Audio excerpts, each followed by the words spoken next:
ผู้ฟังกำลังให้เกียรติรับฟังสถานีวิทยุเจียงใหม่มหานคร FM 107.25 เมกะเฮิรตซ์อันดับต่อจากนี้ไปเจิญอู้จ๋ากำเมืองกับดีเจคำเพชรเจ้า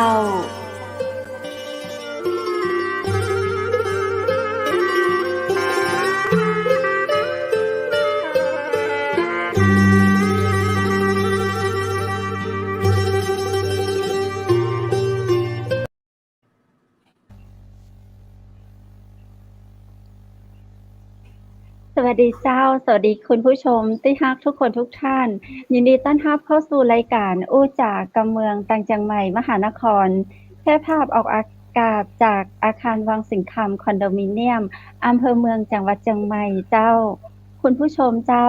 วันนี้เรามาปะกันวันอังคารที่31เดือนสิงหาคม2564วันนี้เป็นวันพระนะเจ้าถ้าตามทั่วไปเพิ่นจะฮ้องวันพระน้อยนะเจ้าเพราะว่าแฮม8ค่ำเดือน9ไทยถ้าเป็นตังเหนือก็จะเป็นเดือน11เจ้าข้าเจ้าขออนุโมทนาสาธุกับพุทธศาสนิกชนที่ได้ไปวัดไปวาที่ทำบุญบอกว่าจะโดยการทำบุญในรูปแบบใดก็ตามนะเจ้าขออนุโมทนาสาธุตัวเจ้า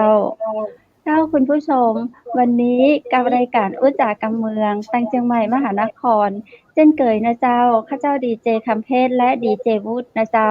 มาอยู่เป็นกู้คุณผู้ชมแล้วก็ปาแขกผู้มีเกียรตินะเจ้ามาอู้จาสนทนาในการเจ้าวันนี้ข้าเจ้าได้รับเกียรติจากคุณครูนะเจ้าซึ่งเปิ้นเป็นคุณครูมาตั้งแต่อายุมันแน่ใจว่าถึง20ก่อ20แปลว่า20ปีนะเจ้าจนเดือนหน้านี้เปิ้นจะเกษียณอายุละเฮาก็อยากรู้ว่าประสบการณ์การเป็นคุณครูมาตลอดชีวิตซึ่งบ่มีอาชีพอื่นใดเสริมเป็นจะใดเนาะอยากรู้อยากฟังวันนี้เจ้าก็เลยได้รับเกียรติจากอาจารย์กรองทองเงาสุวรรณครูชำนาญการพิเศษจากโรงเรียนห้องสอนศึกษาในพระอุปถัมภ์อำเภอเมืองจังหวัดแม่ฮ่องสอนซึ่งมีชื่อเล่นว่าคุณครูนกหลายคนจะฮ้องว่าคุณครูนกยินดีปะกับครูนกกันเลยนะเจ้าสวัสดีเจ้าสวัสดีครูนกเจ้าสวัสดีครับคุณนกครับสวัสดีค่ะคุณครูเจ้าสวัสดีครับคุณนกอยู่อำเภอเมืองจังหวัดแม่ฮ่องสอนมั้งกะเจ้าใช่ค่ะฝนตกกะเจ้าไม่ตกค่ะมีแต่เสียงฟ้าร้องค่ะอ๋อฝนคูไว้เนาะเมื่อคืนนี้อาจจะตกก็ได้เจ้าคุณครูบรรจุมาตั้งแต่อายุเท่าใดแล้วเจ้าตอนนั้นมาเป็นข้าราชการบรรจุวันแรกวันที่14พฤษภาคม2524ค่ะอายุ20ปีเต็มพอดีค่ะโอ้โหครูยังจำได้ดีเลยเนาะจองวันบรรจุเป็นข้าราชการได้แม่นยำค่ะอายุ20ปีเต็มพอดีค่ะคุณครูครับข้างหลังมีเสียงสะท้อนเหรอครับผมเดี๋ยวผมกำลังแก้ไขข้างหลังของคุณครูนี่เป็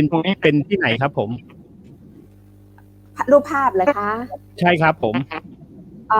เป็นรูปภาพที่เป็นผ้าเข้าปักมาจากพม่าประมาณ30กว่าปีแล้วค่ะมันฉีกแล้วไปเจอถนนคนเดินแล้วก็ไปซื้อมาแล้วก็เอาไปทำไปซ่อมมาค่ะแล้วก็มาประดับตรงเนี้ยเป็นพระธาตุชเวดากองใช่ไหมคะที่ประเทศพม่าค่ะอ๋อปักมือทั้งผืนเลยค่ะละเอียดมากเลยครับผมก็คือว่าเป็นของพม่าโดยตรงมาเนาะแล้วเป็นเอามาที่แม่ฮ่องสอนเพราะเราอยู่ติดพม่าค้าขายกว่าจะผ่านชายแดนมามันก็เลยปูดเถอะน้อยเนาะชำรุดเสียน้อยแต่ความเป็นของยังคงอยู่ยังมีความขลังอยู่เนาะคุณวุฒิเคยไปก็เจ้าชเวงดากองที่ประเทศเมียนมาเคยไปแล้วครับครั้งหนึ่งครับได้เข้าไปอันนี้เล่าให้ฟังนิดนึงตอนนั้นที่ไปเนี่ยเราก็ไม่รู้ว่าจริงๆแล้วถ้าเกิดคนพม่าเนี่ยจะเข้าฟรีใช่ไหมครับ แต่ถ้าเป็นคนต่างชาติจะเสียสตางค์คน ค่ะ พี่คนที่ไปด้วยเนี่ย ไป คนที่ไปด้วยเนี่ย เป็นคนไทยแต่เขาใส่สโลงอะครับ อ๋อได้เข้าฟรี เนียนไปว่าเป็นคนพม่าเข้าฟรีแต่คนพม่ามาบอกเราว่าเราต้องเสียสตางค์เพราะเราไม่ยอมใส่ส เรา โล เลย ง งง โหเสียดาย งั้ มาน ก ต้ ครั อบ งนุ่งผ้าถุงนุ่งสิ้นไปค่ะ ครับครับ คุณครูนกสอนวิชาอะไรครับผม วิชาที่สอนเนี่ยให้คนเดามา100 คนก็ไม่มีใครเดาถูกสักคนเลยค่ะ คุณวุฒิลองเดาดิ ผมว่า วิ ถ้า ชา แบ พ บ ละ อะไร ผมว่า นะคะ ภาษาไทย วิชาสุขศึกษา ไม่ถูกไม่ใช่เห็นไหม คหกร คะ รมคหกรรม เพราะว่าคุณครูเคยสอนหนูคหกร ใช่ รม ใช่ตอนนั้นเรียนปกสสูงวิชาคหกรรมศาสตร์จากวิทยาลัยครูเชียงใหม่ค่ะ แล้วก็ไปเรียนต่อระดับปริญญาตรีก็คือคณะศึกษาศาสตร์มหาวิทยาลัยเชียงใหม่ เอกสุขศึกษาค่ะ อ๋อ แล้วจากนั้นคุณครูสอนวิชาอะไรมาคะ ก็เป็นวิชาสุขศึกษาค่ะ เป็นคนดูแลรับผิดชอบงานอนามัยเกี่ยวกับสุขภาพของนักเรียนและครูและบุคลากรในโรงเรียนค่ะ อ๋อ ขอเมาส์คุณครูนิดนึงค่ะ คุณวุฒิคะ นะ เพชรเคยเป็นนักเรียนของคุณครูนกเนาะม.1 หรือม.2 เพชรเรียนคหกรรม เพชรเรียนคหกรรมกับครูนกค่ะ แล้วก็วิชามันเป็นวิชาที่ง่ายเนาะคหกรรมมันก็เหมาะกับผู้หญิง แล้วเราก็ได้เกรด 4แล้วครูนกก็บอกว่าไม่ได้หรอก เดี๋ยวคนอื่นเขาจะบอกว่าเป็นน้องครูแล้วก็ให้เกรด 4เอาเกรด 3ไปก็แล้วกัน เหลือได้แค่นั้นเองครับแล้วคุณนกนี่สอนที่ห้องสอนศึกษามาตั้งแต่เรียนจบเลยหรือเปล่าครับ หรือว่าสอนที่ไหนมาก่ ใช่ อน ค่ะ มาสอบบรรจุที่โรงเรียนห้องสอนศึกษา แล้วก็รู้สึกชอบโรงเรียนนี้มาก ชอบเมืองแม่ฮ่องสอนมาก ไม่ยอมย้ายไปไหนค่ะ เอาคือคุณนกไม่ได้เป็นคนแม่ฮ่องสอน เป็นคนอำเภอแม่เสรียงค่ะ แต่มาอยู่ที่อำเภอเมืองค่ะ โอ้ก็ไกลกันนะคุณนกจริงๆแล้วไกลกันนะแล้วไม่คิดถึงเหรอครับ เอ๊ะทำไมเราไม่ไปสอบบรรจุแม่เสลียงดีกว่าไหมอะไรอย่างเงี้ยครับตอนนั้นคิดยังไงครับถึงมาอยู่แม่ฮ่องสอน โอ้เหมือนกันค่ะ เพราะว่าแม่ฮ่องสอนเนี่ย แต่ละอำเภอจะมีเขาเรียกอะไรอ่ะภูมิประเทศอะไรต่างๆ เนี่ยมันคล้ายกันหมดเรารู้สึกว่าอยู่ตรงไหนก็คือบ้านของเราค่ะ ในแม่ฮ่องสอนค่ะ แล้วก็เลยหลังจากนั้นก็คืออยู่ที่ห้องสอนศึกษายาวเลย ใช่ค่ะ อยู่ยาวเลย ถ้านับถึงวันนี้นะคะ40 ปี 3 เดือน 17 วันค่ะยาวนานค่ะ คุณครูจะเกษียณเดือนหน้านี้แล้ว ใช่ ไหม ค่ะ ใช่ค่ะ โอ้จะคิดถึงบรรยากาศไหมครับ เนี่ย ถ้าเกษียณแล้วอ่ะ อย่าเพิ่งเกษียณเลย เดี๋ยวคุณวุฒิเราฟังตอน ฟังเรื่องก่อน บรรจุก่อนดีกว่า ครับได้ครับ อายุ20ถามว่าอายุ20นี่คุณวุฒิทำอะไรเรียนจบแล้วยัง ยังไม่จบผม า เรียนมหาลัยตอน21-22มั้งครับจบ จ้า ทำงานประมาณ23-24 เจ้า ครับ คุณนกเล่าให้ฟังหน่อยครับบรรยากาศตอนนั้นที่มาสอบบ รร ได้ จุอา ที่ ยุ แม่ 20 ที่ห้ นี่ องสอ เป็น น ศึ ยั ก ง ษา ไงอ่ะ ก็เรียนจบเดือนมีนาใช่ไหมคะ เมษาก็มาสมัครแล้วก็สอบพฤษภาก็มาสอบมาบรรจุเลยค่ะสอบได้อย่างเงี้ยแล้วก็เป็นที่ตื่นเต้นมากคือวันที่เรามาสแกนนิ้วมือเป็นข้าราชการใช่ไหมคะสมัยก่อนเนี่ย ครับ เราต้องไปสแกนนิ้วมือเราที่สถานีตำรวจนะคะ อ๋อ เราก็เป็นผู้หญิงตัวเล็กๆ3 คนเขาเรียกว่าสาวน้อยนะคะขึ้นไปตำรวจมายืนมองดูหมดเลย เราก็ตื่นเต้นความเป็นข้าราชการของเราเนี่ยค่ะ ก็ประทับใจตั้งแต่วันแรกที่เป็นข้าราชการนี่ว่าจะเป็นข้าราชการนะต้องไปทำประวัติของตัวเองอะไรยังไงบ้างเนี่ยค่ะ เดี๋ยวนี้ยังมีแบบนี้ไหมคะ ไม่รู้เหมือนกันมันนานแล้วไง โอ้20 ปี คือพอจำได้อ่ะ คุณวุฒิคือไปอยู่กับพี่ไปอยู่เป็นเพื่อนพี่เขานะพี่เขาแบบอายุ20ก็สาวน้อยจริงๆอ่ะ แล้วทีเนี้ยก็จะมีนักเรียนคือตอนนั้นมันยังมีนักเรียนม.25 นักเรียนม.25 บางคนแบบคุณวุฒิอย่างเงี้ยตัวใหญ่อ่ะแล้วแบบอายุ20ก็มีอายุมากกว่าคุณครู อายุมากกว่าคุณครู ใช่คุณลูกมีเพื่อนคนนึงค่ะ ที่เขาเรียนตอนประถมแล้วเขาซ้ำชั้น2 ปี เขาไปเรียนที่โรงเรียนห้องสอนศึกษาอยู่ม.25แต่เราก็เป็นเพื่อนกันจนกระทั่งทุกวันนี้ค่ะ อ๋อ คือเราเป็นคุณครูแต่เพื่อนเรายังเป็นนักเรียนอยู่ ใช่ค่ะ คุณครูนกวางตัวยังไงล่ะคะ ไม่ค่อยวางตัวอะไรกับนักเรียน เพราะว่าเป็นครูกิจกรรมค่ะ เป็นคนที่ชอบทำกิจกรรมก็จะมีไปเยี่ยมบ้านเด็กเยอะมากไปเยี่ยมจนเหมือนเป็นเพื่อนเด็กอะค่ะค่ะ ครูประทับใจบ้านเด็กคนไหนมาก คิดว่ามีเยอะแหละ ประทับใจ ขอสักเคส เยอะมาก ขอสักเคส ขอสักเคสแล้วกันเนาะ บ้า บ้าน เอาแบบไหนดีล่ะคะ เอาแบบที่ครูประทับใจ ที่ ว่า ลูกศิษย์ที่แม่ต้องสอนเนี่ยเขาจะเป็นชาติพันธุ์เยอะใช่ไหมคะ มีประมาณ ครับ 7-8 ชาติพันธุ์คุณนกจะไปเยี่ยมบ้านเด็กเยอะมาก ไปเยี่ยมที่นี่ว่าเดินไปทั้งคืนก็มีค่ะ เดินจากน้ำตกผาเสืออย่างเงี้ย เดินกว่าไปถึงที่เมื่อก่อนเนี่ย มันยังไม่มีถนนเนี่ยค่ะ ไปถึงตี 3แล้วมันก็นอนไม่ได้มันหนาวมาก เราก็ต้องก่อกองไฟแล้วก็เดินต่ออีกค่ะ ก็ประทับใจก็สนิทกับเด็กมากเด็กรุ่นก่อนๆที่เป็นพ่อแม่เด็กรุ่นเนี้ยจะสนิทกับครูมากๆจนกระทั่งบางครั้งเราเหมือนเพื่อนกันเวลาไปตลาดไปเจอกันเนี้ยเขาก็จะเดินมากอดอะไรอย่างเงี้ย จ้ะคุณครูคือมันเป็นกิจกรรมของครูคือครูอยากจะไปเยี่ยมนักเรียนเอง หรือว่าเป็นระเบียบของโรงเรียนที่จะต้องไปเยี่ยมบ้านนักเรียน ถ้าเป็นสมัยก่อนเนี่ยเป็นเรื่องของส่วนตัวเราเลยค่ะเราอยากไปเรียนรู้ว่าครอบครัวเด็กเป็นยังไงเราจะดูแลเด็กอะไรยังไงนโยบายเยี่ยมบ้านเนี่ยของกระทรวงศึกษาเพิ่งมีประมาณ10 กว่าปีมั้งแต่ว่าคุณนกแบบไปมา30 กว่าปีแล้วค่ะ ไปเยอะมากค่ะ ไปมาก่อนแล้ว40 ปีนี้ก็เป็นถ้าเป็น40 ปีนี้คือลูกศิษย์ลูกหานี้ปัจจุบันนี้ทำงานเยอะแยะมากมายเลยเนาะกี่พัน ลูก คน ศิษย์ โรงเรียนห้องสอนมีนักเรียนกี่คนคะ ตอนนี้ประมาณ 1,600 คนค่ะลูกศิษย์รุ่นแรกก็50 กว่าแล้วค่ะตอนนี้ โอ้อายุใช่รุ่นแรกของครูจะต้องอายุ50แล้วที่จบแต่ละรุ่นแต่ละปีนี่จบประมาณกี่คนนะคะ ก็ม.3 300 กว่า500ม.6 อะไรเงี้ยก็หลายร้อยอยู่ค่ะ ปีหนึ่งก็เกือบพัน ใช่ค่ะใช่ พอ ค่ะ 40 ปี40 ปีคูณพันค่ะ คุณวุฒิโอ้โหลูกศิษย์คุณนกใช่จำได้จนถึงวันนี้คือทุกวันนี้คือถ้าถามว่าเรียนจะมาจากโรงเรียนห้องสอนศึกษา เราก็จะถามว่ารู้จักครูนกไหมทุกคนบอกรู้จักหมดเลยเนาะ4,000 คูณ 1,000โอ้โหลูกศิษย์คุณครูนก 40,000 เป็นครูอนามัยโรงเรียนเป็นครูกิจกรรมค่ะเอาเด็กทำกิจกรรมกับชุมชน ครูทำกิจกรรมอะไรคะ เยอะมาก อย่างเช่นค่ะ รณรงค์ เพื่อนเตือน เรื่อง เพื่อน ของ ได้ยิน ใช่ เรื่องนี้จะเด่นดัง เราได้รับรางวัลเยอะมาก แต่รางวัลเนี่ยจะไม่มีค่าเท่ากับผลลัพธ์ที่เกิดกับตัวเด็กที่เวลาเราเห็นสิ่งต่างๆที่เกิดขึ้นมากับตัวเด็กเนี่ยค่ะรางวัลที่จะหายแวบไปเลยเราไม่ได้จดจำตรงนั้นค่ะ คุณไข่คุยกับคุณนกกันเลยครับผมแก้ระบบเสียงแป๊บนึงครับ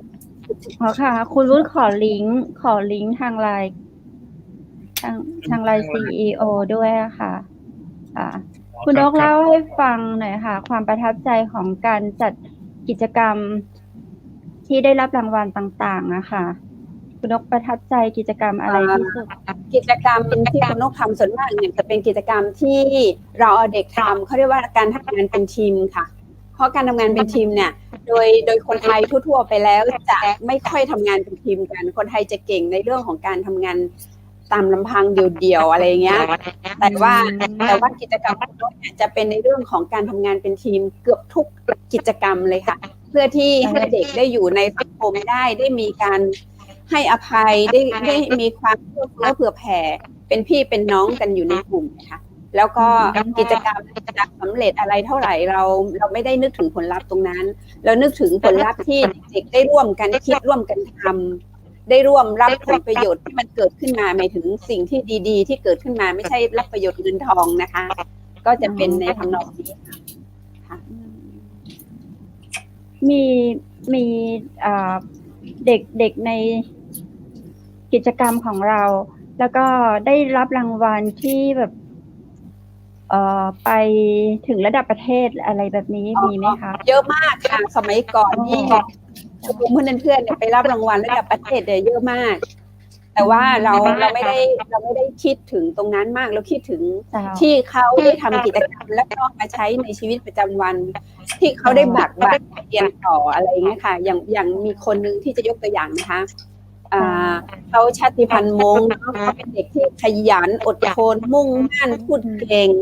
เรียนวิทย์เรียนคณิตเก่งหมดเลยแล้วก็ไม่น่าเชื่อว่าในเด็กคนเดียวเนี่ยเขาจะวาดรูปเก่งด้วยอย่างเงี้ยแล้วเขาก็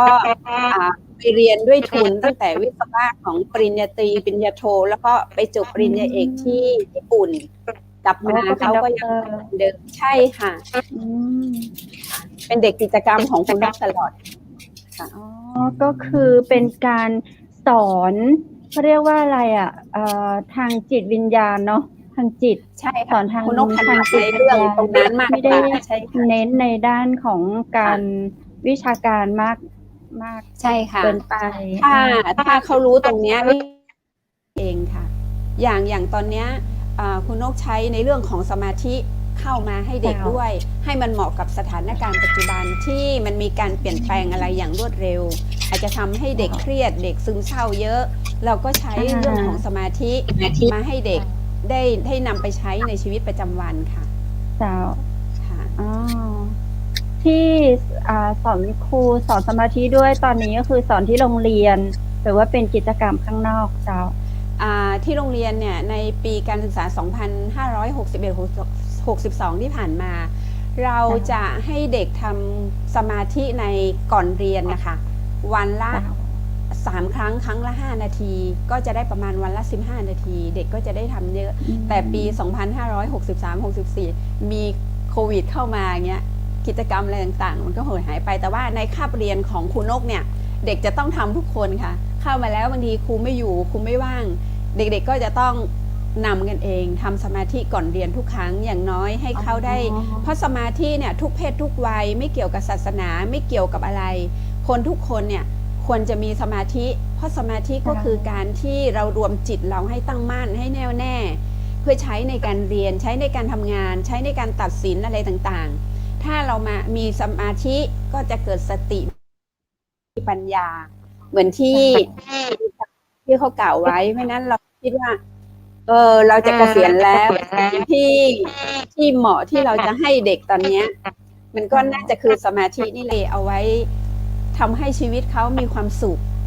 ในเรื่องของชีวิตที่ไม่มีความประมาทที่มีสติอะค่ะเจ้าเคยเห็นคุณครูมีกิจกรรมเรียกว่ากิจกรรมนอกห้องเรียนมีสอนให้เด็กทำของจำหน่ายอะไรประมาณนี้ค่ะคือให้เขาแบบสามารถมีรายได้อะไรอย่างนี้หรือเปล่าคะให้ทำมานานแล้วค่ะแต่ก็ทำมาอย่างต่อเนื่องอยู่นะคะเพียงแต่ว่ามันมาหยุดช่วงนี้เพราะว่าการที่จะทำให้เด็กบางคนเขาไม่ได้มีฐานะดีเขาไม่ได้เรียนเก่งเขาก็ควรจะมีทักษะตรงนี้เพื่อที่จะเอาไปปรับใช้เพื่อให้เขามีชีวิตอยู่ได้ในสังคมไม่เป็นภาระของสังคมแล้วเขาก็จะมีอาชีพเลี้ยงตัวเขาได้อะไรประเภทนี้ค่ะทำหลากหลายค่ะที่ทั้งตัดเย็บทั้งงานฝีมือทุกอย่างค่ะอ๋อคุณครูคือคุณครูสอนเองหรือว่าคุณครูพาคนข้างนอกมาสอนพาวิทยากรมาสอนเด็กหรือว่าคุณครูเป็นผู้สอนเองใช่ค่ะมีทุกรูปแบบค่ะอันไหนที่เราสามารถทำได้เราก็ทำแต่ว่าเราเชิญวิทยากรมาเยอะมากค่ะที่กิจกรรมของคุณนกเนี่ยแม้กระทั่งเรื่องการเป็นวิทยากรการฟ้อนรำการประดิษฐ์การทำขนมการอะไรทุกอย่างเนี่ยค่ะเราจะเชิญวิทยากรมาร่วมด้วยทุกครั้งแล้วก็แม้กระทั่งการสอนภาษาซึ่งคุณนกได้จัดให้เด็กในชมรมเนี่ยได้เรียนภาษาญี่ปุ่นเนี่ยตั้งแต่เกือบ20 ปีที่แล้วที่เรามีลูกศิษย์ได้ไปญี่ปุ่นมาแล้วเขาสามารถ เขาพูดได้อะไรเงี้ยก็ให้เข้ามาสอนน้องๆให้น้องๆได้เรียนรู้ถึงเรื่องของต่างประเทศที่พี่เข้าไปอยู่ไปสัมผัสมาประมาณเนี้ยค่ะ เหมือนว่าเป็นยังอยู่ในชมรมของเพื่อนเตือนเพื่อน เอ้ย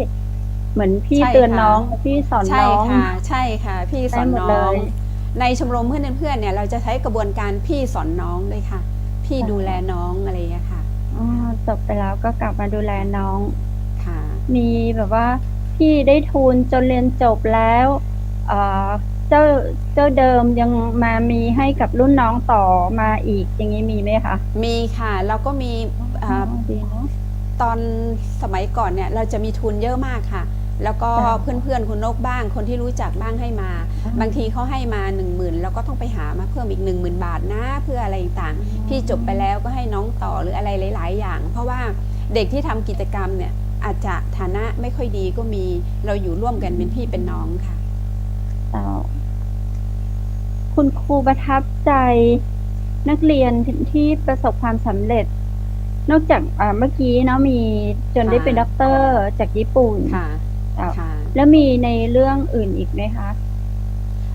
ความประทับใจในเด็กเนี่ยมันมีเยอะมากค่ะพูด3 วันก็ยังไม่จบค่ะ ค่ะ จะพูดถึงคนหนึงก็ยังนึกถึงคนแต่ว่า พอเราไปเจอลูกศิษย์เก่าที่เขาทำมาหากินสุจริตถึงแม้เขาจะไม่ได้ร่ำรวย แต่สิ่งที่เขาพูดให้เราฟังว่าเขาได้ไปทำอะไรเขาได้ดูแลครอบครัวยังไง อันนี้คือความรู้สึกปิติความรู้สึกมีความสุขของคนเป็นครูค่ะ เราไม่ได้หวังว่าลูกศิษย์เราจะรวย10 ล้าน100 ล้านลูกศิษย์เราก็บางคนก็คงไม่ได้คิดอย่างนั้น แต่ว่าเขามีความสุขในการทำมีความสุขในการใช้ชีวิตของเขาอย่างพอเพียง แล้วก็ไม่เป็นภาระของสังคมเนี่ยเราก็รู้สึกดีใจปลื้มกับเขาด้วยอะไรด้วยค่ะ มี ครับ มีแบบในความเป็นคุณครู คือเรามักจะได้ยินมาเสมอว่า คุณครูคือแม่คนที่2ของเรา มีแบบมีเด็กที่ไม่มีแม่ไม่มีคุณแม่ แล้วคุณครูต้องทำหน้าที่แม่แทนมีไหมคะ มีเยอะเลยค่ะ มีเยอะเลยเหรอ ใช่ค่ะ อ๋อ เพราะอะไรถึงมีเยอะคะ ก็ แล้วแม่จริงๆเขาอยู่ไหน ก็อาจจะมีหรือไม่มีก็มี แต่ถ้าเข้ามาที่บ้านเราแล้วเนี่ยเราก็คือเหมือนแม่เขาจริง ๆ แหละ เราก็รักเขาเหมือนลูก ก็1เป็นลูกศิษย์2ก็มาอยู่กับเราด้วยไงค่ะ มันก็ต้องได้ดูแลต้องมันเขาเรียกว่าอะไรอ่ะมันเป็นความผูกพันด้วยอะไรด้วยในการไม่ใช่ว่าเป็นแค่ศิษย์กับครูในการสอนเราไม่ได้สอนวิชาการเนี่ยเราพูดในเรื่องของสุขภาพจิตเนาะสุขภาพกายจิตวิญญาณอะไรเงี้ยมันจะผูกพันกันอย่างนี้มากกว่าค่ะ ครับเมื่อกี้ไปแก้ระบ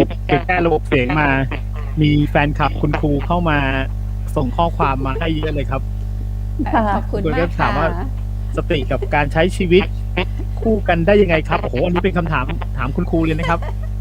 ถามว่ายังไงนะ คุณส คะ มาธิ นะครับเดี๋ยวผมขึ้นคำถามให้ดูเขาถามว่าอย่างนี้ครับ ค่ะค่ะ คุณครูครับ สติกับการใช้ชีวิตคู่กันได้ยังไงครับ คุณจิราเทพ ค่ะ คนเนี้ยเขาเป็นคนใช้สมาธิทุกวันเลยค่ะ คนนี้เขาทำสมาธิมากเลยค่ะ ตอนนี้ สติเนี่ยถ้าเรามีสติเรามีความสงบในใจเรามีความแน่วแน่อะไรอย่างเงี้ยชีวิตเราจะไม่เราจะมีสติสัมปชัญญะเราจะไม่ใช้ชีวิตด้วยความประมาทถึงมันจะผิดพลาดมันก็จะผิดพลาดน้อย เราจะมีความสุขุมรอบคอบค่ะ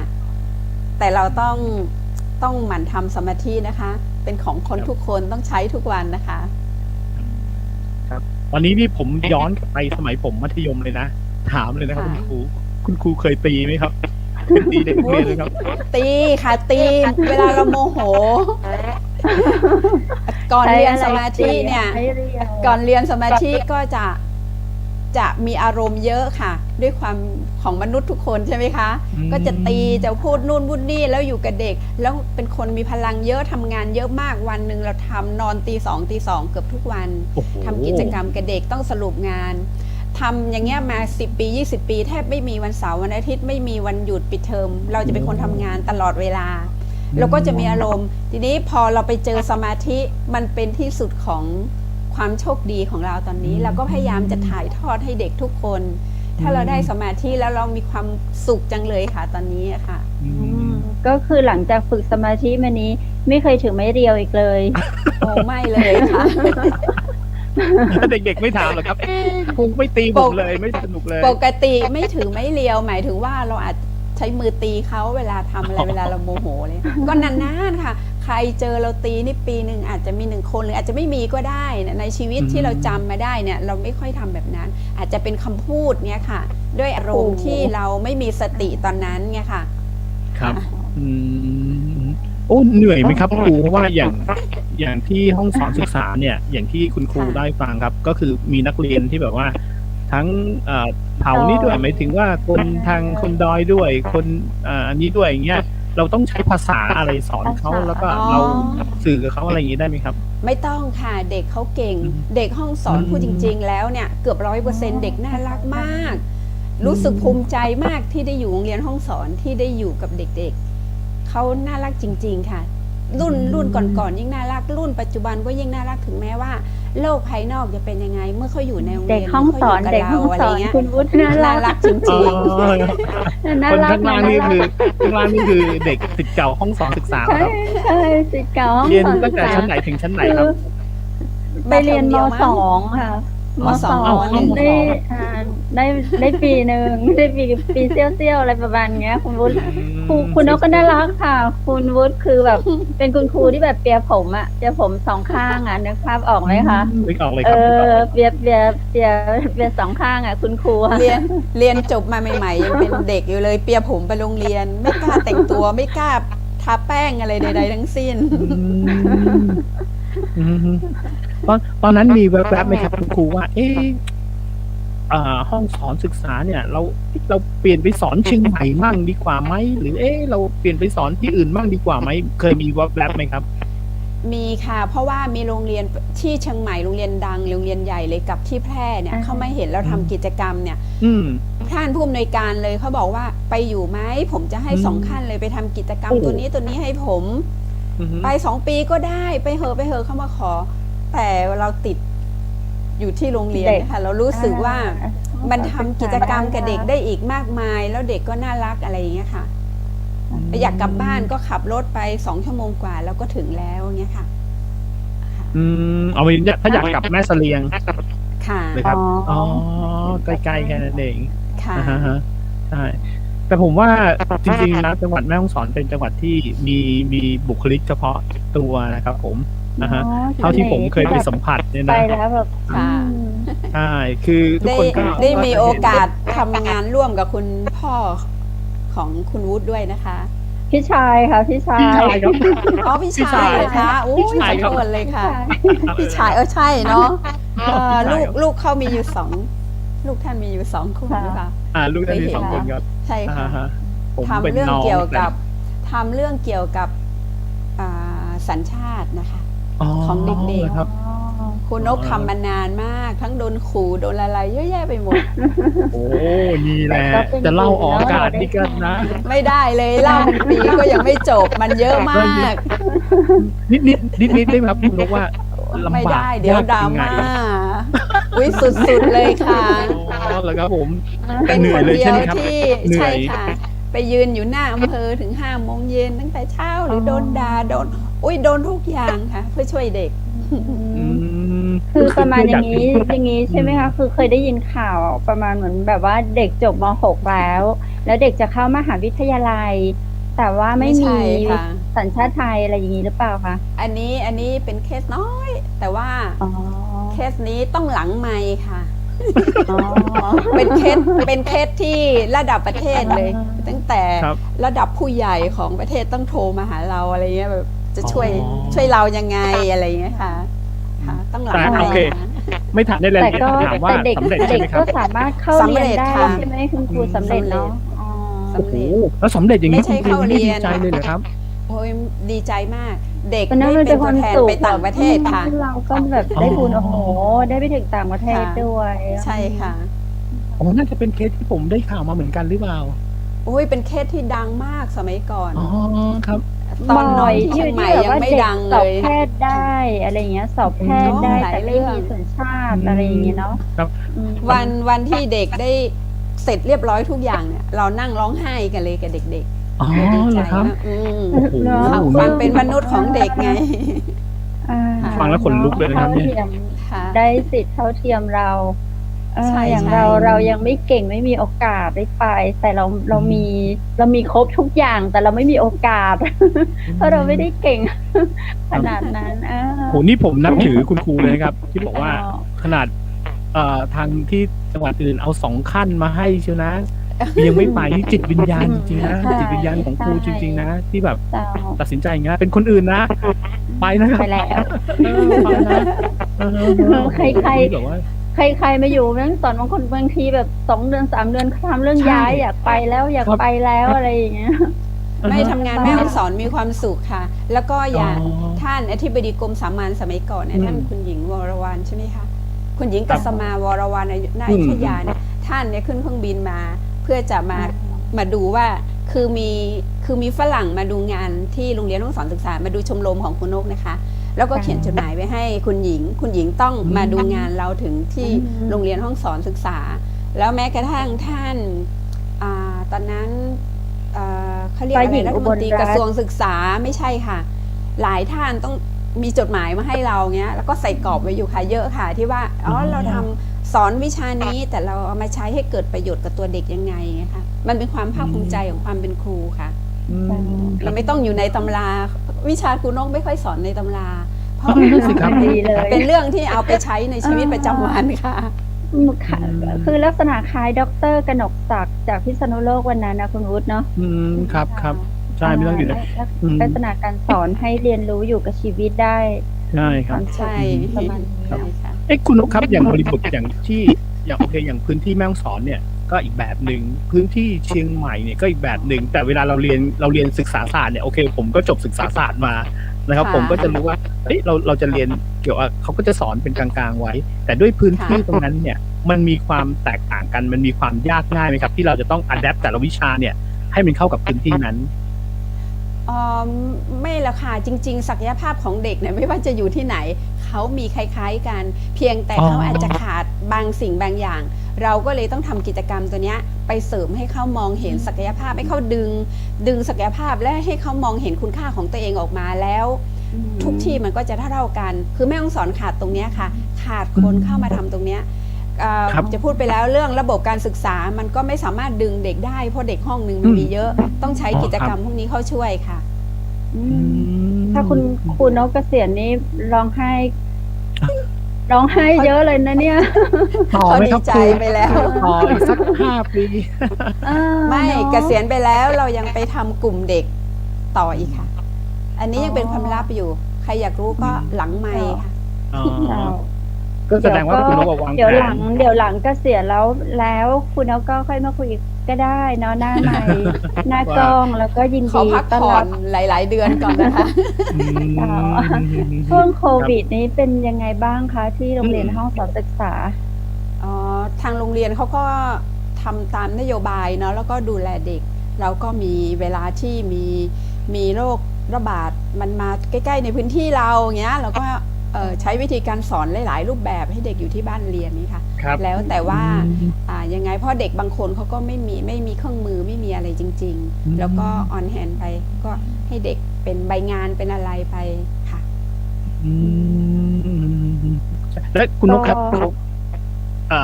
ยังต้องมาปรับเปลี่ยนเป็นออนไลน์อะไรอย่างในปัจจุบันหรือเปล่าครับ มีค่ะบางวิชาก็สอนค่ะ แต่ว่ามันก็ขลุกขลักเพราะเห็นเด็กลงไลน์หาคุณครูว่าครูขาวันนี้บ้านหนูมันไม่มีสัญญาณอะไรเลยนะอย่างฝนตกอะไรเงี้ยมันก็ไม่มีก็ไม่เป็นไรคุณครูเขาก็ใช้วิธีการอื่นค่ะคุณครูก็อยากให้เด็กได้เรียนรู้หลายๆรูปแบบค่ะในหลายๆท่านเขาเก่งด้านคอมเขาก็ใช้การสอนที่เขาถนัดค่ะ แล้วงั้นอย่างในปีที่ผ่านมานี้ทางโรงเรียนมีให้เด็กสอบเข้ามหาวิทยาลัยอะไรอย่างเงี้ยค่ะในรูปแบบไหนอะคะ ช่วงที่ผ่านมาตอนเนี้ย เด็กที่ผ่านมา เด็กห้องสอนเหรอคะเขาก็จะสมัครตามระบบเลยนะคะแต่ว่าจำนวนที่เขาเข้ามหาวิทยาลัยที่ ที่เขาชอบที่เขาเลือกอะไรเงี้ยมันก็จะมีมากขึ้นโอกาสทางการศึกษาก็เปิดโอกาสตรงนี้ให้เด็กทั่วๆไปเนี่ยได้มากขึ้นมีหลายรอบในการยื่นสมัครอะไรต่างๆพวกนี้เด็กก็มีโอกาสที่ดีขึ้นเยอะใช่ค่ะได้คณะดีๆเพิ่มขึ้นอะไรอย่างเงี้ย ก็มีโอกาสให้เด็ก ใช่ค่ะ ครับคุณนกเคยลองทำหมายถึงว่าบันทึกไว้ไหมครับว่าโอเคอย่างน้องที่พอเรียนที่ห้องสอนศึกษาปุ๊บอาจจะไปต่อมหาลัยที่เชียงใหม่หรือต่อในแม่ฮ่องสอนเนี่ยจำนวนแค่ไหนครับที่เขากลับมาอยู่แม่ฮ่องสอนกลับมาแบบว่าพัฒนาหรือว่าทำงานในแม่ฮ่องสอนเนี่ยครับอ๋ออันเนี้ยคุณนกได้ศึกษามาหลายครั้งเลยเราพบว่าเด็กที่จะกลับมาอยู่แม่ฮ่องสอนเนี่ยก็เป็นเด็กที่เฉพาะที่เรียนเกี่ยวกับครูตำรวจทหารพยาบาลถ้าเป็นอย่างอื่นเนี่ยที่แม่ฮ่องสอนเรายังไม่มีสถานเขาเรียกว่าอะไรอะสถานไม่มีงานให้เด็กอะค่ะไม่มีที่รองรับที่จะรับตรงนี้เด็กจะต้องอยู่ที่อื่นเด็กก็คุยกับคุณนกหลายคนอย่างมีลูกศิษย์คนหนึ่งซึ่งตอนเนี้ยอยู่ที่มหาวิทยาลัยมหิดลเขาก็เป็นด็อกเตอร์เขาเคยอยู่ชมรมเพื่อนๆเงี้ยค่ะเขาไม่สามารถที่จะมาอยู่แม่ฮ่องสอนไม่มีงานเขาต้องสอนในมหาวิทยาลัยค่ะสอนทำวิจัยอะไรเงี้ยค่ะโอ้แต่จริงๆถ้าอย่างนักการเมืองมีไหมคะลูกศิษย์ครูที่แบบ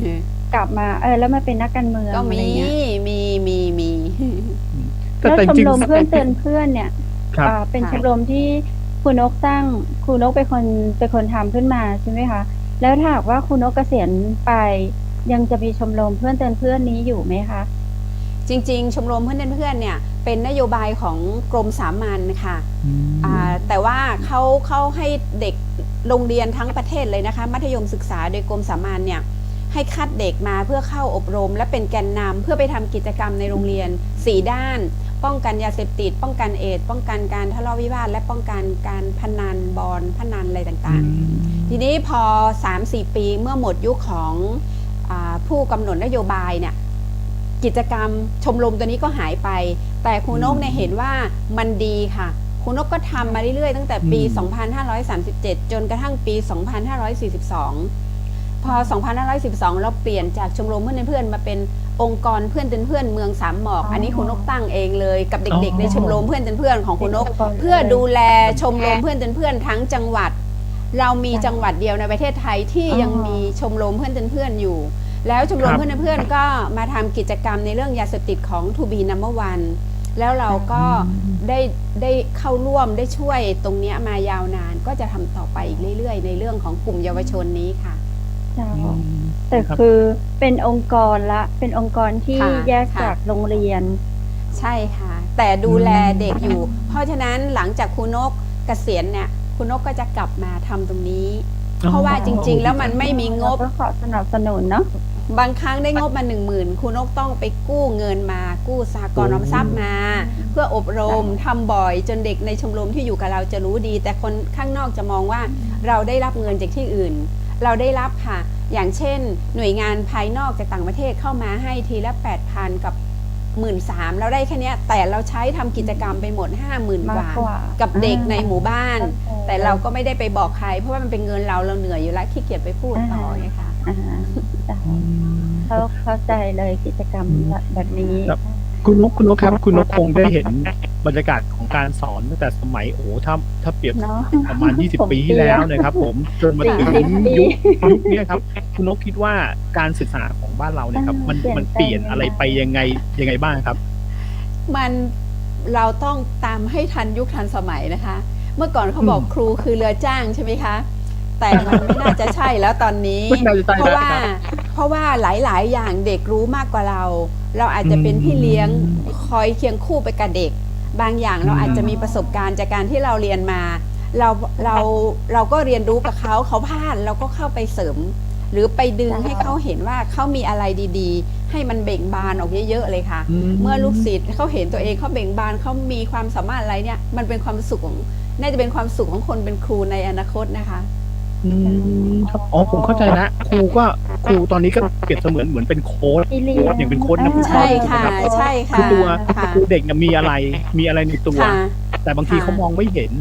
ค่ะ ครูก็จะเป็นคนเข้าไปโค้ดว่าเอ๊ะ ค่ะ อย่างนี้อย่างนี้อ๋อโอ ค่ะ เค ครูต้องเป็นให้ได้ อืม ถึงจะเหมาะกับยุคสมัยนี้นะคะ ค่ะ มันหมดสมัยนู้นแล้วจริงๆนะ ค่ะ ที่แบบว่าครูจะมาสอน เมื่อก่อนมาบอกว่ายืนอย่างนี้เตะอย่างนี้ไม่ใช่แล้ว ครับ เขาเก่งกว่าเราเขารู้มากกว่าเรา ใช่แต่เราจะแนะนำเขาได้อะไรรวมถึง ค่ะ รวมถึงการใช้ชีวิตในชีวิตประจำวันด้วยใช่ไหมครับ อย่าง ค่ะ อย่างครู ใช่ ฝึก ค่ะ สมาธิมาครูก็จะบอกเขาได้ว่าเอ๊ะมันน่าจะเป็นอย่างนี้อย่างนี้ดีกว่า ค่ะ อ๋อ ค่ะ นิ่งนิ่ง อืม แป๊บหนึ่งนะ นิ่งแล้วแป๊บเดียวเห็นไหม อืม แค่นาทีเดียว มันเปลี่ยน อืม ชีวิตเราเลยอย่างเงี้ย อันนี้คือ ม เรารู้มากกว่าเขาในบางจุดเราก็เข้าไปเสริม ได้ แล้วเขาอาจจะพบตัวเองเขาคุณค่าอะไรอีกมากมายมหาศาลในตัวเขาเนี่ยค่ะ ค่ะ คือความที่ของเขาหมายถึงช่วงนั้นกำลังปี๊ดกำลังขึ้น ใช่ค่ะ ให้นิ่ง ใช่ แล้วทุกอย่าง ค่ะ ก็จะไม่เกิดขึ้นอ๋อ ค่ะ โอ้โหครู ค่ะ สอนดีมากเลยครับ อืมใช่ครับโอ้นี่เลยครับผมนึกว่าจริง ๆ แล้วจำเป็นมากเลยนะผมว่าจริง ๆ แล้วครูถ้าปรับเปลี่ยนได้อย่างครูนกเนี่ยผมว่าสมัยนี้จำเป็นนะ จริง ๆ แล้วบางอย่างเนี่ย เรื่องของการสอนก็คือการสอนไป แต่เรื่องของการใช้ชีวิตเนี่ย ผมว่า ค่ะ เด็กบางคนยังไม่มีใครไปแนะนำเขาในการใช้ชีวิตนะครับ โอ้โหพ่อ เนอะ แม่แล้วก็ไม่มีเวลาเนาะเราเห็นใจเลยยุคสมัยเนี้ย อื ค่ะ ม ค่ะ อืมครับผมนั่นสิครับผมฮะใช่ เหมือน คุณ มี ครูครับ คำถาม ถาม ห นิ รื ด อเปล่าคุณวุฒิ ค่ะ เขามีแต่แฟนคลับคุณนกครับ ส่งมาคิดถึงคุณนกครับ จากน้องหมู แล้ว อุ้ย ก็ คุณครูหมูน่ารักมากเก่งมากค่ะ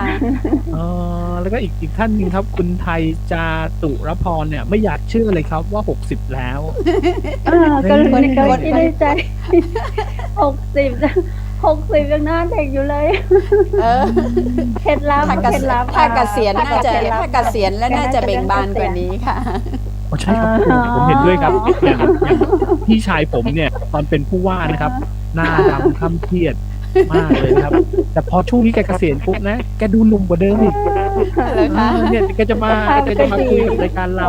ทุกวันจันทร์ต้นเดื เดี๋ย อ วน วัน เนี่ย จันทร์ แกกลับ เนาะเดี๋ยววันจันทร์ก็ แก จะ กลับมาดูหนุ่มกว่าเดิมผมยังเอ้ยพี่ทำไมพี่ดูหนุ่มกว่าเดิม ผมกับกลายเป็นแก่กว่าแกอีกครับ ผมดู ท่าน สูง เป็นคนท่านชอบออกกำลังค่ะ อืม ระลึกถึงท่านอยู่เวลาไปออกกำลังจะเจอท่านบ่อยๆค่ะ ครับ และอีกอันหนึ่งที่ท่านจะสอนผมเสมอก็คือว่าจริง ค่ะ ๆทำอะไรก็มีสติค่ะให้ใช้สมาธิให้นั่งสมาธิ แต่ผมพยายามนะครับ พยายามจะทำถ้าคุณมุกจะพยายามแบบถ้าสอนเนี่ยโอเค เรา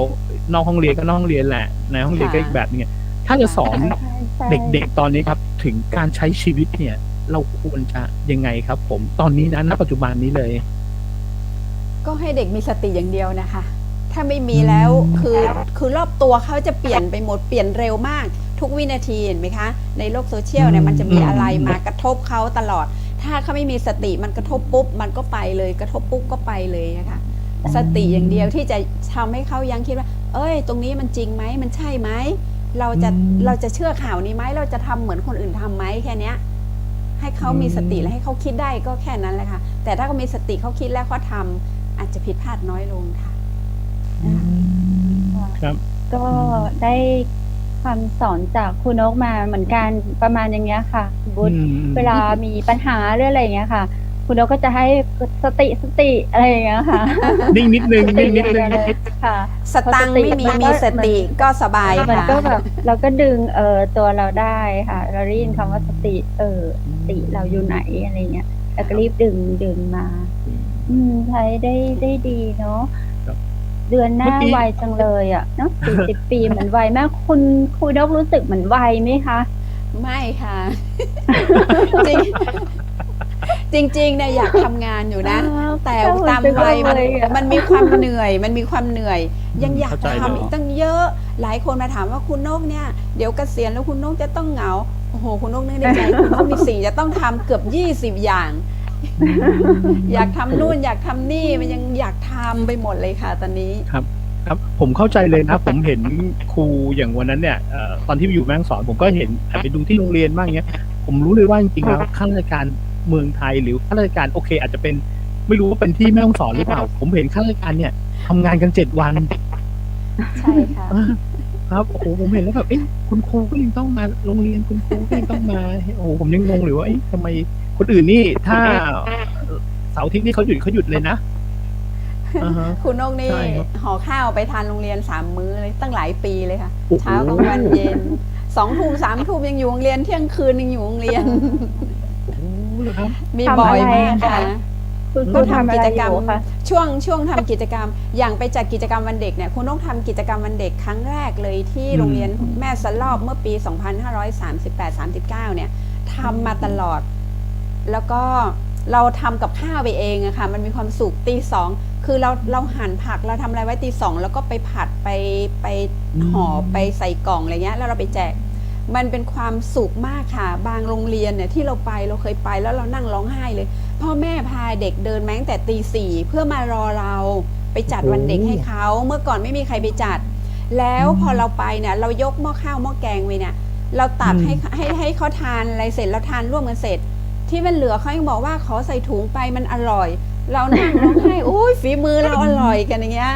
ผัดไทยแกงเขียวหวานอะไรเงี้ยเขาชอบมากเรารู้สึกว่าที่เขาชอบเนี่ยเราก็ชอบแล้วเราก็มีความสุขที่เราได้ทานด้วยกันได้ให้อะไรเงี้ยเราทำมาไม่ได้ทำมันเด็กมาสัก2 ปีนะคะช่วงที่เด็กที่บ้านเกิดอุบัติเหตุอะไรอย่างเงี้ยปีต่อไปเราจะทำอยู่เพราะว่าเราถนัดในการทำกิจกรรมแล้วก็เอาเด็กทำสิ่งต่างๆเพื่อสังคมมีความสุขเมื่อก่อนพาเด็กไปล้างห้องน้ำวัดล้างอะไรบ่อยๆไปทำกันบ่อยค่ะเด็กก็จะมีความสุขมากค่ะ เด็กก็คือเป็นเด็กนักเรียนหรือว่าเด็กในองค์กรเพื่อน เด็กในองค์กรบ้างเด็กในห้องเรียนบ้างที่เราชวนเขาอะไรต่างๆเนี้ยบางคนก็เดินเข้ามาถามครูจะไปไหนอะไรเราเคยเอาเด็กในที่ใช่ที่เราไปครูประจำชั้นเนี่ยไปซ่อมไปปรับปรุงโรงเรียนก็มีร่วมกับสภาเด็กของระดับประเทศค่ะที่เข้ามาอย่างเงี้ยแล้วก็ทำงานเป็นเครือข่ายร่วมกันก็เด็กๆก็จะติดต่อกันอยู่ก็น่ารักกันหมดเลยค่ะมันยังอยู่ในสายเลือดที่จะทำต่อค่ะนักเรียนเราแบบรู้จักสังคมกว้างขึ้นอะไรอย่างเงี้ยเราได้รู้จักคนจากเมืองต่างๆจังหวัดอื่นๆดีจังเลยดีจังครับนี่คุยกับครูนกนะครับผมก็พยายามนึกภาพตัวเองเมื่อตอนแบบเรียนมัธยมเลยครับครูนกนี่เหมือนครูผมมากเลยนะครับผมแต่ตอนนั้นเนี่ยมันจะเป็นไปไม่ได้ถ้าเกิดผมเป็นนักเรียนแล้วผมจะไปถามคุณครูเรื่องคุณครูใช้ตอนนั้นประสบการณ์เราคงยังไม่เพียงพออะไรอย่างเงี้ยครับผมแต่อย่างนี้คุณนกก็สรุปว่าตอนนี้เนี่ยครูเนี่ยอาชีพครูก็คือตำแหน่งแหละแต่จริงๆแล้วสิ่งที่เราทำมากกว่าอาชีพครูเนี่ยมันเยอะกว่าใช่ไหมครับครูที่ต้องสอนเป็นอย่างนั้นเยอะๆเลยไหมครับเป็นอย่างนั้นทุกคนเลยป่ะครับผม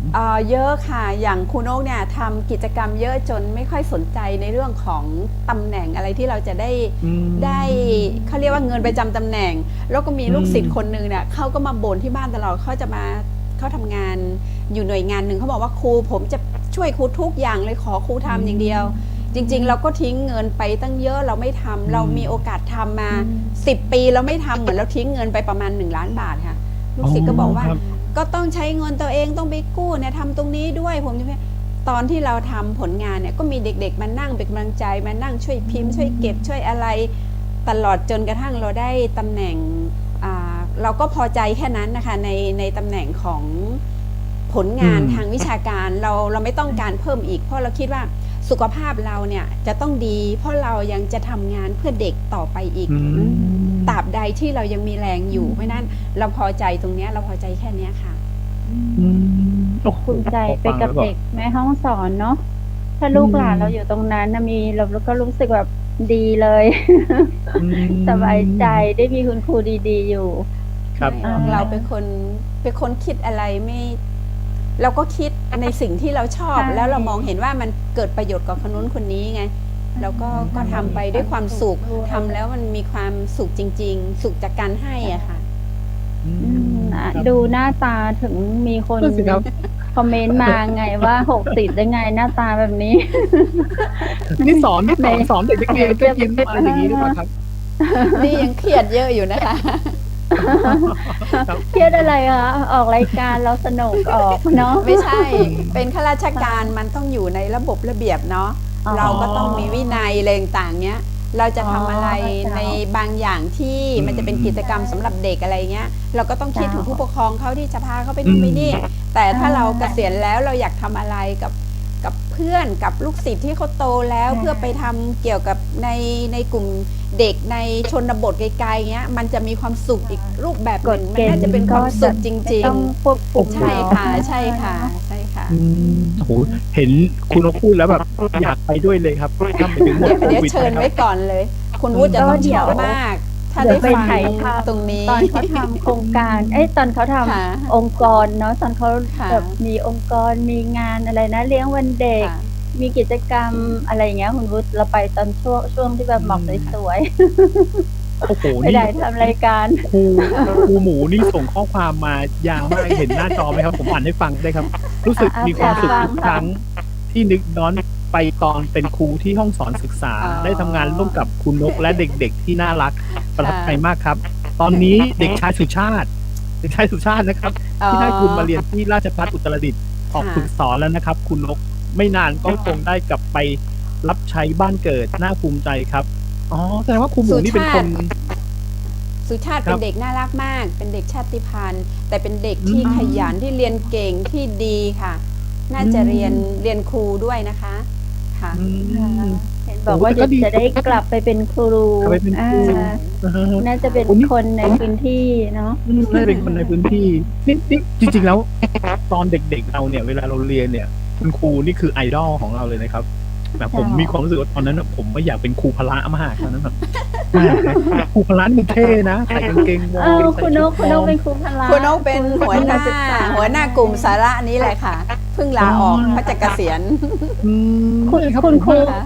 คุณครูคือไอดอลของคุณวุฒิเหรอตรงข้ามกับเพชรเลยเป็นคนกลัวคุณครูเขาเรียนไม่เก่ง อ๋อ เป็นคนเรียนไม่เก่งเป็นคนไม่เลยไอดอล อ่าฮะ ไอดอลของครูนี่ไม่เลยฮะ อืมใช่ครับ อย่างคุณนกเนี่ยเขาจะแบบคืออย่างถ้าคุณแม่ถามมาตั้งแต่เด็กๆคุณนกก็จะบอกตั้งแต่เด็ก ๆ ว่าโตมาหนูจะเป็นครูใช่ไหมคะถามลูกคนนั้นก็อยากเป็นครูอยากเป็นหมออยากเป็นพยาบาลอย่างที่เล่าให้คุณวุฒิฟังว่าพอถามเพชรอยากเป็นอะไรเพชรไม่เคยตอบตรงเหมือนเขาอยากอย่างที่คนอื่นเขาอยากให้เป็นไงแม่เลยบอกว่างั้นออกไปเรียนเสริมสวยซะ ใช่ อะไรเนี่ยไปเรียนนิเทศเนี่ยจะมาเทศให้ใครฟังอะไรอย่าง อ๋อ เงี้ย ก็จะไม่เข้าใจ แต่เด็กรุ่นใหม่เขาก็ยังแต่ที่คุณนกสัมพันธ์เนี่ยเขาก็ยังมีความคิดอย่างนี้ไหมครับว่าเอ๊ะเรียนจบปุ๊บอยากเป็นครูตอนเรียนอยากเป็นครูจังเลย ไม่ค่อย เด็กรุ่นใหม่ คุณนกถามนักเรียนนะ ไม่ค่อมีถ้าเด็กที่อยากเป็นครูเนี่ยก็จะเป็นเด็กที่เอาพูดตรงๆว่าที่ไม่ใช่ลูกข้าราชการน่ะเขาอยากมาเป็นข้าราชการเพื่อดูแลพ่อแม่เหมือนคุณนกมาเป็นครูเนี่ยเพราะว่าพ่อเนี่ยเป็นข้าราชการพอพ่อเสียแล้ว เราไม่มีสวัสดิการในเรื่องการดูแลรักษาความเจ็บป่วยของแม่คุณนกก็เลยมาเป็นครูเพื่อให้แม่เนี่ยได้แม่ทำงานหนักมากเลี้ยงลูกสาว ได้ 5 ค ค่าน ใช้ เนี่ย จ่าย ใช่ สวยๆด้วย ใช่ค่ะ เด็กที่เป็นลูกข้าราชการเขามีทางเลือกเยอะค่ะ เด็กสมัยนี้เขามีทางเลือกแล้วก็มีพื้นเขาเรียกว่าอะไรอ่ะพ่อแม่ก็พอจะมีเงินมาส่งเขาเรียน แล้วเขาก็เลือกได้สิ่งที่เขาชอบเขาอะไรเงี้ยมันเป็นสิ่งที่ดีสำหรับเด็กสมัยนี้ค่ะ เลือกได้มากขึ้นค่ะ แต่ในความคิดของคุณนกก็ยังเรายังภูมิใจในอาชีพเราอยู่เรายังครูก็เป็นอีกหนึ่งอาชีพอยู่ ค นะ รูเนี่ยก็จะต้องติด ไม่ ชื่อเรา เสียใจเลย ไปตอด ที่ ชีวิต มาเป็นครูค่ะ ใช่ค่ะ ยังคือชื่อครู ยั น ง ก ไง นี่ ก็ จะ จะ ติด ต้องเรียกครูนก ใช่ ครูนกลูกหลานเหลนหลนไป ใช่ ก็จะยังเป็น ใช่ ครูนกแต่อยู่บ้านไม่ได้เป็นครูนกนี่แหละ ซึ่งตรงข้ามกับเรานะ คุณวุฒิ ครับ ถ้าหากว่าวันหนึ่งเราไม่ได้จัดรายการวิทยุเนาะวันนี้เขาเรียกเราเป็นดีเจอยู่แล้วว่าเราเป็นดีเจแต่วันหนึ่งถ้าเราไม่ได้จัดรายการวิทยุเขาก็เรียกเราเพชรเฉยๆ ใช่ครับ ก็ไม่มีแล้วไม่มีคำว่าดีเจอยู่ แต่ว่าคำว่าครูติดตัวคุณครูไปตลอดกาลแล้วก็จิตสำนึกของคนเป็นนักเรียนด้วยเนาะว่าเนี่ยคือคุณครูของฉันคุณครูของผม ก็จะอยู่กับเขาตลอด ใช่ ไป อยู่แม่ฮ่องสอนเนี่ยครูนกจะเดินไปที่ไหนไม่กล้าเดินไปเพราะอะไร เพราะกำลังจะเดินออกนอกถนนสมมติว่ามาจากในซอยใช่ไหมคะไม่ว่ามอเตอร์ไซค์รถยนต์จะจอดหมดเลยครูไปไหนคะครูไปไหนครับ จะต้องไปส่งไม่เป็นไรครูจะไปตรงนี้เอง ไม่เป็นไรหนูไปส่งไม่เป็นไรค่ะครูจะเดินอย่างเงี้ย ค่ะ ก็เหมือนเมื่อกี้ที่คุณเพชรเขาคำนวณนะครับโอ้โหลูกศิษย์ ค่ะ กี่หมื่นคนแล้วครับเพราะฉะนั้นเอาแค่ในแม่ฮ่องสอนอย่างเดียวนี่ก็หลายคนนะครับ เนาะ นะฮะเคยคุณนกครับผมถามอีกนิดนึงประสบการณ์ของครูเนี่ย ค่ะ เคยมีไหมครับที่แบบว่าไอ้ลูกศิษย์มาทักเนี่ยเราเนี่ยใครนะอย่างเงี้ยเคยมีไหมครับหรือจำได้ ตอนอายุเยอะนี่มีค่ะ เพราะว่าเด็กสมัยเนี้ย ครู เขา อะลื ส ม วยขึ้นเขาไปดัดฟัน ครู เขาดัดฟันแล้วเขาหล่อเขาสวยขึ้น แต่เราก็จะจำส่วนมากเมื่อก่อนเราจะจำรอยยิ้มเด็กคุณนกจะจำเด็กได้ทุกคน แต่พอมาสมัยเนี้ยพอเขาดัดฟันรอยยิ้มไม่เหมือนเดิม แต่เราจะจ้องตาเขา อ๋อ เราจะจำเด็กได้อยู่นะคะ แต่ไม่ได้หมดแล้วค่ะ อ่าฮะแต่เราก็จะรับทักเอาไว้ก่อนใช่ไหมครับยังไงก็ลูกศิษย์เราแน่แหละ ใช่ ถ้า ค่ะ มาทักอ๋อนี่แหละครับนี่คือเป็นเสน่ห์ของคุณครูจริงๆครับ เนาะ เท่าที่ผมเคยสัมผัส เนาะ มา คุณครูจะรับทักไว้หมดฮะใครเป็นใครอย่างน้อยลูกศิษย์แน่นอน ใช่ค่ะ ค่ะ เสร็จแล้วเด็กเดินไป รุ่นไหนนะอย่างเงี้ย ค่อยมันอีกทีหนึ่งนะครับครู ดีเลยครับ ช่วงสุดท้ายของรายการแล้วเจ้าคุณนก ค่ะ คุณนกอยากฝากอย่างถึงลูกศิษย์ก่อนที่คุณครูนกจะเกษียณอายุราชการในเดือนหน้านี้แล้ว แบบพระเจ้าออกนำเสียงแบบค่อนข้างเศร้าละ ดราม่า อย่าเศร้าเลยเราถึงเกษียณไปแล้วเนาะ นักเรียนโรงเรียนห้องสอนศึกษาเนาะที่ยังอยู่ที่ไม่มีโอกาสได้เป็นลูกศิษย์ของคุณนกอีกแล้วนะ ปีหน้าอะไรอย่างเงี้ย ค่ะ คุณนกเชิญคุณนก ค่ะ พูด ค เล วาย มเป็น ค่ะ ครูความเป็นครูมันก็ยังเป็นครูอยู่คุณนกยังเป็นครูนกคนเดิม เราเจอเด็กที่ไหนเด็กเขาก็ยังคิดว่าเราคือครูนั่นแหละ อย่างเมื่อวานเนี่ยสอนม .4 อยู่ม .4 เด็กผู้ชายหลังห้องก็ตะโกนมาบอกว่าครูครับ เดี๋ยวครูชอบอะไรครับ ผมจะเอามาฝากครูมาฝากทำไมก็ครูจะเกษียณแล้ว อยากเอาอะไรที่ครูชอบนะมาให้ครูเนี่ยเราเดินเข้าไปในห้องพอครูเด็กม .4 เพิ่งสอนไปไม่กี่เดือนเงี้ย แล้วก็รู้สึกดีใจ แต่ว่าถึงแม้ลูกศิษย์คนไหนก็แล้วแต่ยังไงก็แล้วแต่ที่มันผ่านมาค่ะ ครูอาจจะประมาทพลาดพลั้งที่เราได้มีอะไรการต่อกันเนี่ย พอไม่ได้ทำสมาธิครูนกลืมไปเกือบทั้งหมดเลยค่ะ บางที ครับ จำไม่ได้ว่าเราว่าอะไรใครยังไง เพราะว่าเราคิดถึงแต่เรื่องดีๆของเขา แค่นี้จริง ๆ ค่ะตอนเนี้ยเราดีใจที่ว่าเราได้สมาธิตรงเนี้ยมันทำให้เราปล่อยวางหรือว่าทำให้เราปลดอะไรบางอย่างไป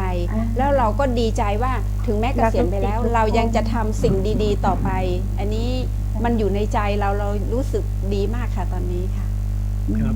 ขอบคุณคุณนกเจ้า ขอบคุณคุณนก ข มา อก บ ๆเลย คุณ นะครับ มากเลย ค่ะ โอกาสหน้าเดี๋ยวจะเตยคุณนกไป ส ที่ วัส อ ดี งค์ก ค่ะ รเพื่อนเตือนเพื่อนเนาะ ครับ ได้ ขอบ ค่ะ คุณครับ วันนี้ขอบคุณเจ้า ค่ะสวัสดีท่านผู้ชมค่ะ คุณผู้ชมเจ้าม่วนเนาะได้ฟังคุณครูนกคนงามเจ้าอายุจะเกษียณราชการแล้ว แต่ว่าเตอะดูหน้าก็เจ้าแบบจะเท่าหรือเพิ่นแล้วเพิ่นจะอายุ60เพิ่นจะเกษียณเพิ่นก็ยังงามอยู่เจ้างามด้วยการเป็นผู้ให้เนาะในเรื่องของสมาธิในเรื่องของการอยู่กับละอ่อนนักเรียนที่น่ารักของโรงเรียนห้องสอนศึกษาเนาะเป็นที่น่าชื่นชมยิ่งเลย นอกจากนี้นะจะได้เกาะถ้านักเรียนรุ่นใหม่ๆที่มาเข้าม.1 ใหม่บ่มีโอกาสได้เป็นลูกศิษย์คุณนกก็ลองติดต่อตังองค์กร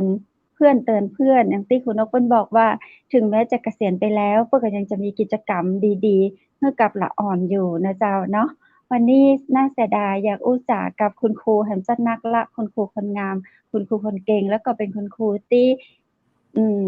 เสียสละในเกือบจะทุกด้านในชีวิตของคุณครูที่ให้กับนักเรียน40 ปีที่ผ่านมาเนาะฟังแล้วก็ซาบซึ้งหัวอกหัวใจถ้าประเทศไทยเฮามีคุณครูแบบครูนกเนาะประเทศไทยเฮาจะอยู่ม่วนแบบนี้เนาะจะมีความสุขกันแบบนี้และคุณครูก็ยังบอกว่าหลังๆมานี้คุณครูมาเรียนสมาธิได้จิตที่งดงามคือเติงหาลูกศิษย์อาจจะเคยดุอาจจะเคยสอนอะหยังแล้วทำให้ลูกศิษย์บ่สบายอกบ่สบายใจ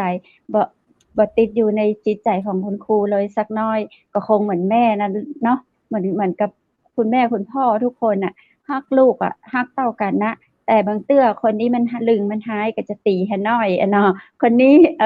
อันสอนหนักแล้วบ่น้อย อันลึงอะเนาะแต่ความรักมีเท่ากันก็เหมือนที่คุณครูนกบอกหั้นน่ะเนาะรักลูกศิษย์เท่ากันทุกคนก็ ในวัยเกษียณอายุราชการของคุณครูนกและคุณครูทุกคนนะเจ้าพระเจ้าก็ขอเปิ้นฮ้องมุทิตาจิตเนาะส่งจิตได้ดีงามไปถึงคุณครูทุกคนตัวนะเจ้าเนาะข้าเจ้าก็มีคุณครูหลายคนเป็นคุณครูนกก็เป็นคุณครูข้าเจ้ามาก่อนเมื่อเรียนม.1 ม.2 ประมาณพุ่นละเจ้าวันนี้หมดเวลาแล้วเจ้ากับรายการอู้จากกับเมืองต่างจังใหม่มหานครข้าเจ้าดีเจคำเพชรและดี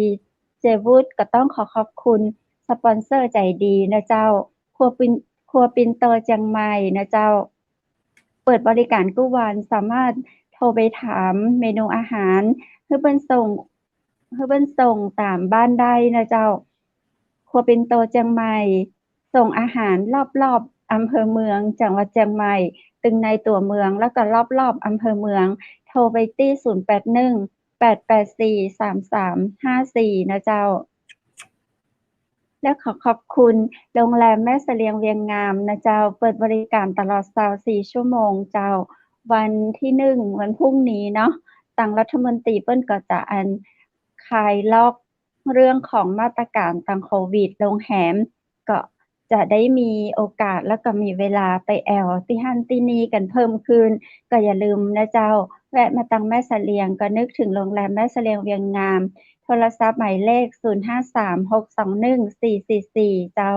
0536214444โทรถามห้องพักสำรองจองห้องกันไว้ได้เลยเนอะใกล้หน้าหนาวแล้วตัวเจ้าคุณผู้ชมและข้าเจ้าขอขอบคุณร้านผ้าพื้นเมืองชุดไทยใหญ่แม่ฮ่องสอนนะเจ้าสนใจเสื้อผ้างามๆนะเจ้าบางวันที่พิธีกรใส่มาก็ได้รับความอนุเคราะห์จากชุดงามๆของร้านพื้นเมืองชุดไทยใหญ่แม่ฮ่องสอนโทรศัพท์หมายเลข0826166889แต่สำหรับชุดพิธีกรงามๆวันนี้นะเจ้าข้าเจ้าจะเฉลยให้ว่าได้ของขวัญจากคุณครูนกนะเจ้าเปิ้นไปดูงานที่ประเทศลาวเนาะไปดูงานที่ประเทศลาวเพื่อซื้อผ้าลาวมาฝากข้าเจ้างามเนาะ ก็ต้องขอบคุณคุณนกแหมก้ำนะเจ้าและสุดท้ายก็ขอขอบคุณคุณผู้ชมจะนักนะเจ้าที่อยู่เป็นกำลังใจข้าเจ้าและทีมงานจังใหม่มหานครมาตลอด1ชั่วโมงเต็มๆเลยเจ้ามีเรื่องราวอย่างจะมาอู้จ๋าก็เอิ้นมากับทีมงานจังใหม่มหานครได้นะเจ้าเฮายินดีที่จะเปิดโอกาสให้ทุกคนได้มามีส่วนร่วมอู้จ๋ากันบนเวทีนี้กู้วันจันทร์วันอังคารวันพุธและวันพฤหัสเวลา 20:00 นถึง 21:00 นแบบนี้แหละเจ้าวันพรุ่งนี้ปิ๊กมาปะกันแหมใหม่นะเจ้าพรุ่งนี้จะเข้มข้นในเรื่องของการข่าวอำเภอแม่เสลียงนะเจ้าจะเป็นจังหวัดแม่เสลียงจะเป็นไปได้ก็พรุ่งนี้มาติดตามนะเจ้าจะมีท่านผู้ใหญ่เนาะผู้อำนวยการวิทยาลัยชุมชนแม่เสลียงเจ้าเพิ่นจะมาอู้จ๋าถึงเมืองแม่เสลียงในอดีตปัจจุบันและอนาคตว่าจะเป็นจังหวัดได้ก่ออย่าลืมติดตามชมเนอพรุ่งนี้ปิ๊กมาปะกันเจ้า 20:00 นสำหรับวันนี้ขอให้คุณผู้ชมทุกคนโชคดีและมีความสุขนอนหลับฝันดีราตรีสวัสดิ์เจ้า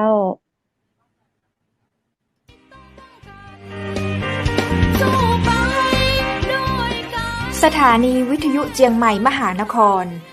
107.25 เมกะเฮิรตซ์ขอแสดงความห่วงใยและเป็นกำลังใจให้ทุกท่านในช่วงการระบาดของโรคโควิด -19 ในครั้งนี้เพื่อลดความเสี่ยงควรสวมหน้ากากอนามัยทุกครั้งล้างมือเป็นประจำขอให้อยู่ที่บ้านให้นักที่สุดด้วยความปรารถนาดีจากหมู่เฮาเจ้าเจียงใหม่มหานครสนับสนุนโดยกาแฟโกแมคคอฟฟี่และโรงแรมแม่เสรียงเวียงงามโทร 053-621-444 และ 081-595-2883 เราจะฝ่าฟัน